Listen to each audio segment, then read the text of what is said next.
I'm a talker.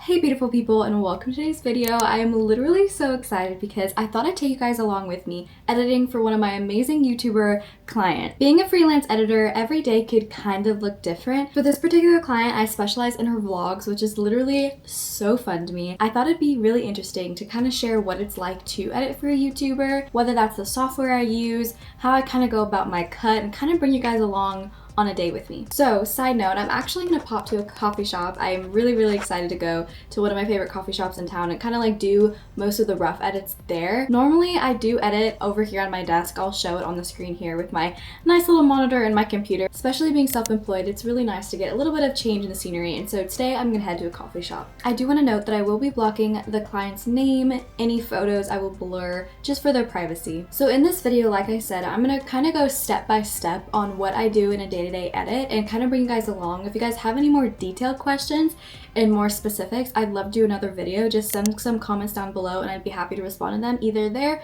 and a future video going kind of in the depths of what I do. But without further ado, let's go to a coffee shop.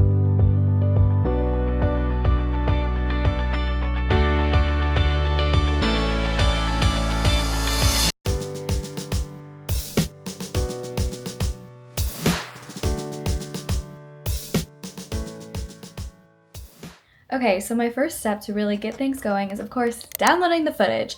In the past, some clients have used, the typical Google Drive, but I really love Dropbox, and so for this particular client, I'll be downloading from there. I have noticed in past experiences, when it comes to downloading footage, it is so nice when clients kind of title each folder and each individual clip, because it kind of gives me a good idea on how to really place the videos together, just for the rough cut itself. And of course, I have the creative go-ahead to really edit and change things up to make a little montage, whatever that may be, but that's more in like the creative aspect of it that happens like a few hours after. But I'm a list person, and what I love about this client is she actually sends me a notes document which really like details each clip and where it goes that correlates with the specific folder names. While the footage is downloading for the next project, I want to tell you a little bit about my background. So I guess I'll start in college. I actually went to Grand Canyon University. If you ever heard of it, it's in Phoenix, Arizona.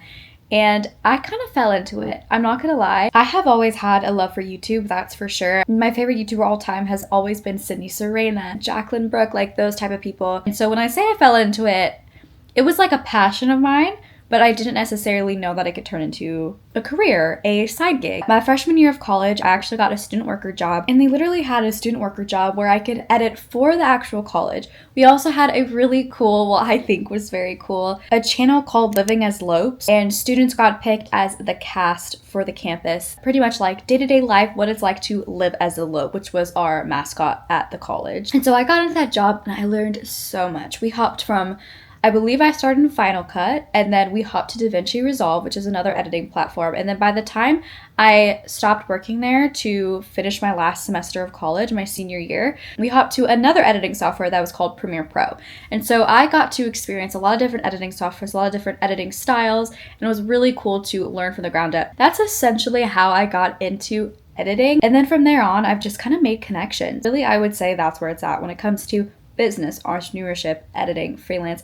It all comes down to who you know and the connections, at least for my experience. And so that's how I kind of got into it. It's been amazing ever since. Just to have an opportunity to edit for YouTubers is literally such a dream of mine, and it's really cool that I'm living that, even if it's a small portion of my life, but it's really such a blessing for me and something I'm really passionate about. So once all the files are downloaded, the next step is just adding them to the timeline. And every project's different. I could have a range from a project having maybe 5 hours of just raw footage that I'll have to go through in the rough cut. The time will be different depending on how much you want to cut out. You could be very detailed even when it comes to the breath of someone and really cutting it off right at that moment. It just depends on your editing style. But for me, I really enjoy the rough cut, and it is super fun to me, and I love kind of like diving into it and kind of getting rid of all the fluff. My goal is to make the most engaging video for my client. I want them to succeed. I want their videos to thrive on YouTube platform. And so I really love this job of just being able to do the rough cut and kind of getting through the fluff, but also adding all the creative assets after that, whether that's music, titles, little sound effects. That's a huge part to editing and really fun to me. And so I will note that music is definitely probably the last thing I do in the edits. Sometimes it depends. If I make a fun montage clip or something of that sort in the beginning, I will kind of try to find a music that really fits the vibe in the beginning, because then that'll lead me into what would be best for the look and style of the rest of the video. So after everything's finished, I will definitely rewatch the whole video. No matter how long it is, it's really important to me to make sure all those details are worked. And I could have had a simple typo, but I just want to make sure that everything looks crisp and clean before I export it to the client. And like I said, the last and final step would be exporting. It's just as it seems. We're just going to export it and either send it to what I really love is frame.io. It's a great software that people pay for to upload the project. It's a really easy copy paste link. The client can look at it and even write comments and revisions for it. But for this particular client, I will literally simply export the file itself and just email it to her, so she could literally open this project on her own computer and edit it herself with just the last little details, and she'll be ready to post on YouTube. So with all that said, I really hope you guys enjoyed this video. If you have any more detailed questions when it comes to the actual editing process, I'd be more than happy to do a video on it, whether that's on TikTok,